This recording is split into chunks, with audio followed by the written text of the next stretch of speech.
Assalamualaikum warahmatullahi wabarakatuh. Halo sahabat bintang, materi kita sekarang adalah cara pengisian form permintaan tenaga kerja. Materi ini adalah pelengkap dari video kita sebelumnya, di mana ketika PPIC telah mempertimbangkan untuk menerima pengajuan permintaan tenaga kerja dari kepala bagian dan atau divisi tertentu, maka selanjutnya PPIC memulainya dari mengisi formulir permintaan tenaga kerja yang selanjutnya akan diajukan kepada SDM untuk dianalisa dan dilakukan proses berikutnya. Bagaimana cara pengisian formulir permintaan tenaga kerja ini? Sebelum kita melangkah pada pengisian formulir, perlu diketahui ada 4 kolom utama yang akan kita isi dalam formulir permintaan tenaga kerja ini, dan tentu akan kita isi secara bertahap. Yang pertama akan kita isi adalah nomor formulir, dan yang kedua kolom pengajuan, yang ketiga kolom kualifikasi calon karyawan, dan yang keempat kolom pengesahan. Baik, kita akan mulai pada cara pengisian nomor formulir.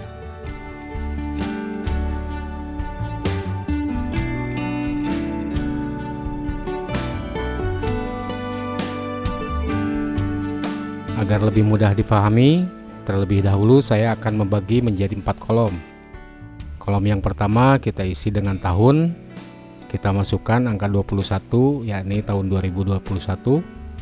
Kolom kedua kita isi dengan bulan, misalnya bulan ini bulan Juli, kita isi dengan 07. Kolom ketiga kita isi dengan tanggal, misalnya hari ini tanggal 13. Dan kolom yang keempat kita isi dengan nomor urut permintaan tenaga kerja. Misalnya pada tanggal 13 ini ada permintaan pertama, maka kita isi dengan angka 001. Jika ada permintaan lagi di tanggal 13 ini, kita isi dengan nomor urut 002. Dan jika ada lagi permintaan di tanggal yang sama, maka kita masukkan nomor urut 003 dan seterusnya. Dan yang terpenting, kita mengingat susunannya yaitu tahun, bulan, tanggal, dan nomor urut.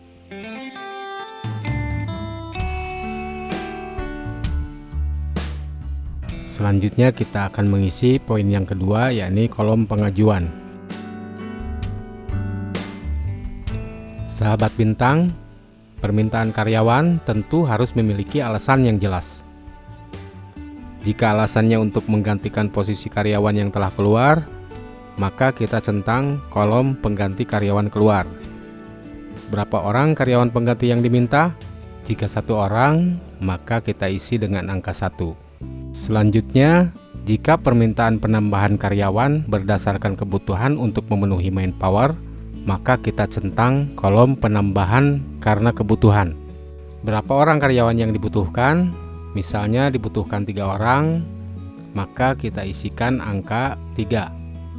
Dan jika alasannya untuk penyesuaian perkembangan perusahaan, maka kita centang kolom penyesuaian perkembangan perusahaan dan isi jumlah karyawan yang dibutuhkan. Namun jika tidak, maka kita lewati saja.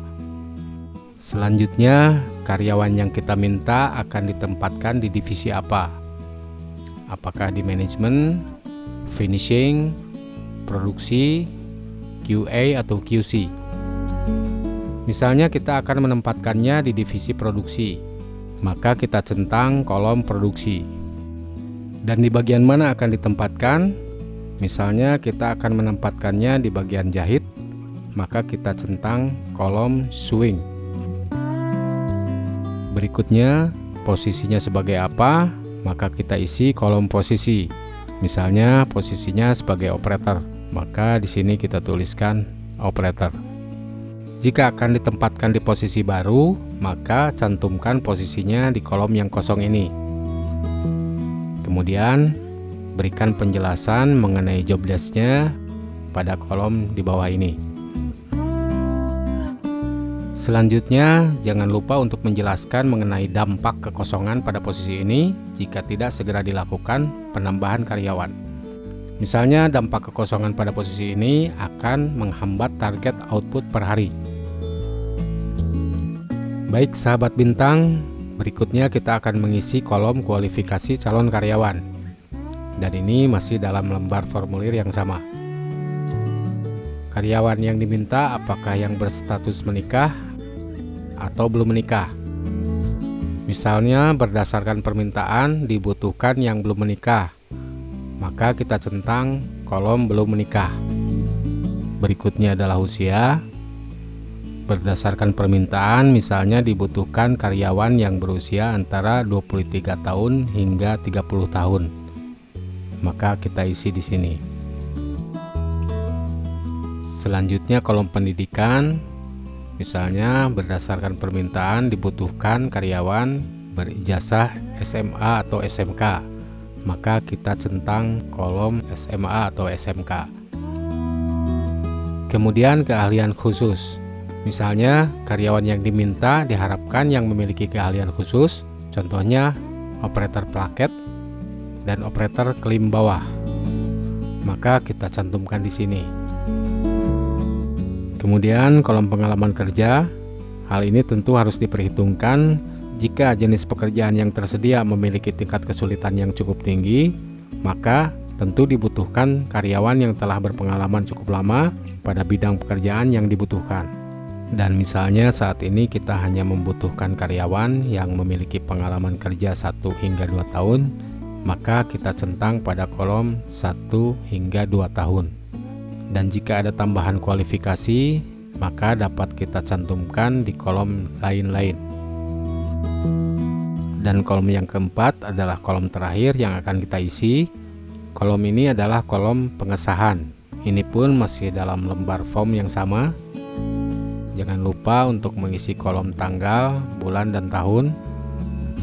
Dan di kolom ini PPIC yang bertindak sebagai pemohon tenaga kerja mencantumkan tanda tangan di kolom pemohon. Setelah form permintaan tenaga kerja ditandatangani oleh PPIC, maka segera diserahkan kepada SDM untuk dianalisa dan dilakukan proses berikutnya. Baik sahabat Bintang, demikianlah cara pengisian form permintaan tenaga kerja.